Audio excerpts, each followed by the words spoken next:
Hi, this is Heather Westlake and I'm a Stampin' Up! Demonstrator. Today I wanted to show you some tips for using the Stampin' Up! Tool, the Stamparatus.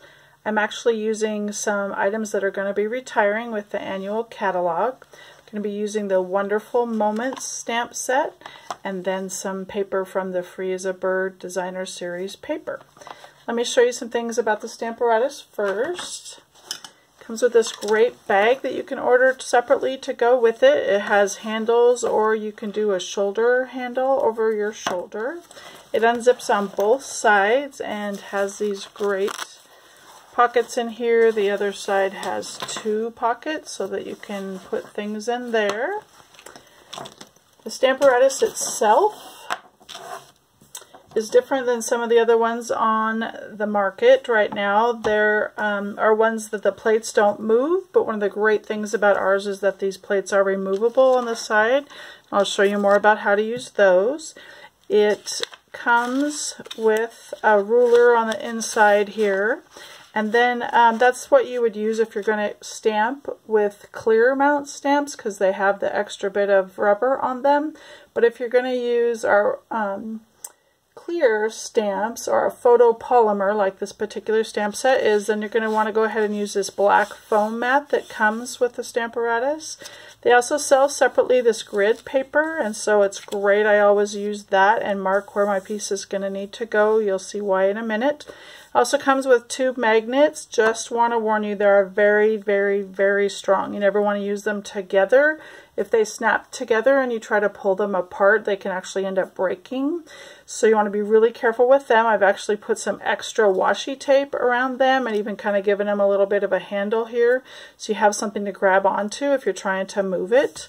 So I stick that in the corner. Another thing, for some reason a lot of people seem to think they have to stamp up here in this corner, and they actually don't recommend doing that because this plate here can't go down. Just so the way it attaches here in this corner, it doesn't go flush in the corner.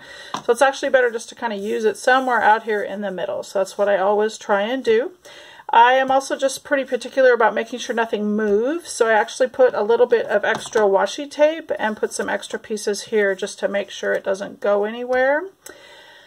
It comes, like I said before, with two removable plates. They do need to be up at a 90-degree angle to move them. They can go on this side or this side. You can put some things on one side and turn it around.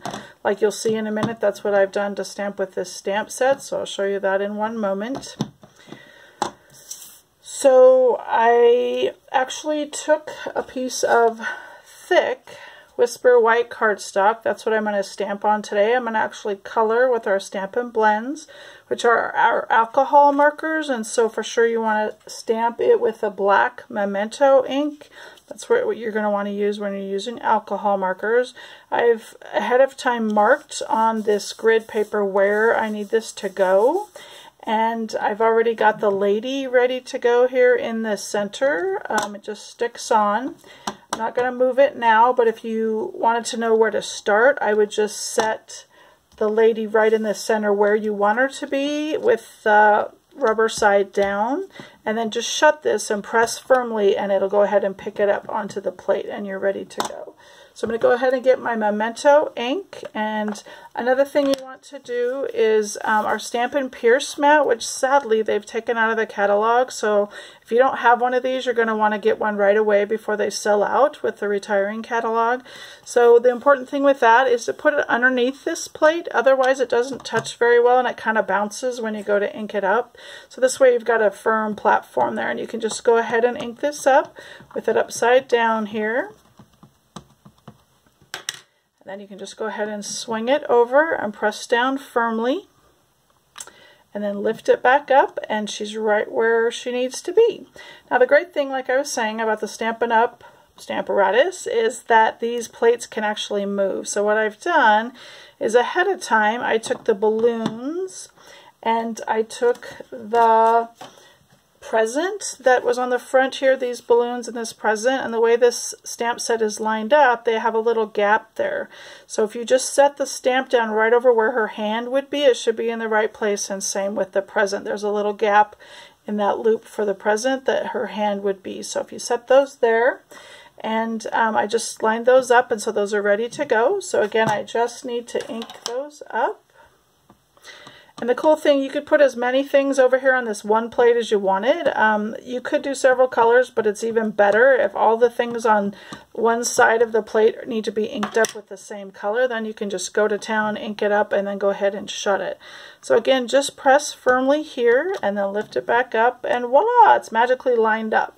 So the great thing about this, besides being able to line up things that are pretty tight and precise in space, is that you could make a whole bunch of these pretty quick. You could have these all cut ahead of time, the thick white cardstock, and just ink up the lady, do the whole bunch of lady, do the one step at one time, and then switch and do the balloon and the present and do all of those at the next step.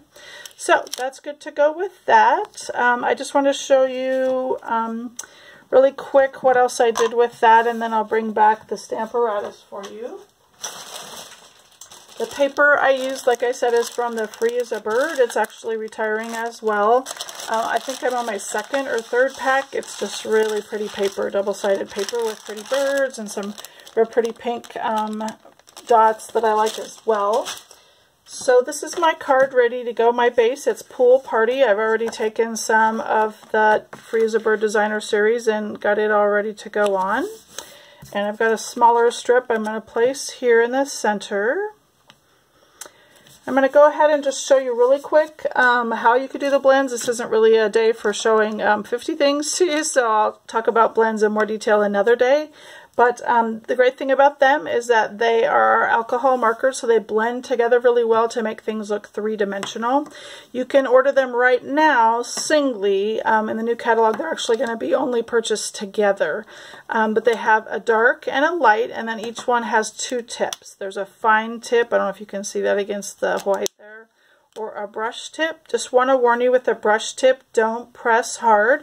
That actually breaks down fairly quickly, but you don't need to press hard to get the color to flow. It actually goes pretty well if you just flow easily there and don't press too hard. The fine tip, though, you can go ahead and press as dark as you want and as hard as you want. So I already stamped the words Happy Birthday on a small little sheet of the Pool Party. So I just want to use our classic label punch to punch those out. Whenever you use a punch, you always want to use it upside down so that you can see what you're lining up. You always want to line up the image, whether it's words or a picture, right in the center, and then squeeze firmly to go ahead and punch that out. So that'll be ready to go for the next part. I've also already stamped a piece to go on the inside. It's also from the stamp set, Wonderful Moments, celebrating a special day with a special wish for a very special person. And I just did another little corner there with some of the balloons to accent that corner as well. I wanted to show you really quick some other things you can do with the Stamparatus. This one had a bunch of leaves. It's from the Colorful Seasons stamp set. And again, because these plates are movable, we could take the leaf and move it down the side. I realize this isn't a leaf, but use your imagination. So we actually inked it up and set it there, and then you move it down and do it again with a different color, that kind of positioning. So that's the great thing you can do with this. You can also do words and line them up like this one here. With the happy birthday, see how I put hope this year is a piece of cake in between those? This time I'm going to skip every other one. I would ink it up and stamp it, skip this one, and go down to the next one. Ink it up and stamp it and continue down. And then go ahead and put the other stamp on there and skip it the other way. So just some ideas for that. Here's another one that's similar to that where I had words on it and just alternated them down the card. You can also do wreaths, which are kind of fun, where you're trying to make something look like it's a wreath, and it'll help you line everything up and get them all equally spaced. So anyway, just some great ideas for using our Stamparatus. I hope you have a great day, and be sure and check out the things that are retiring from our catalog. And we'll see you soon. Thanks!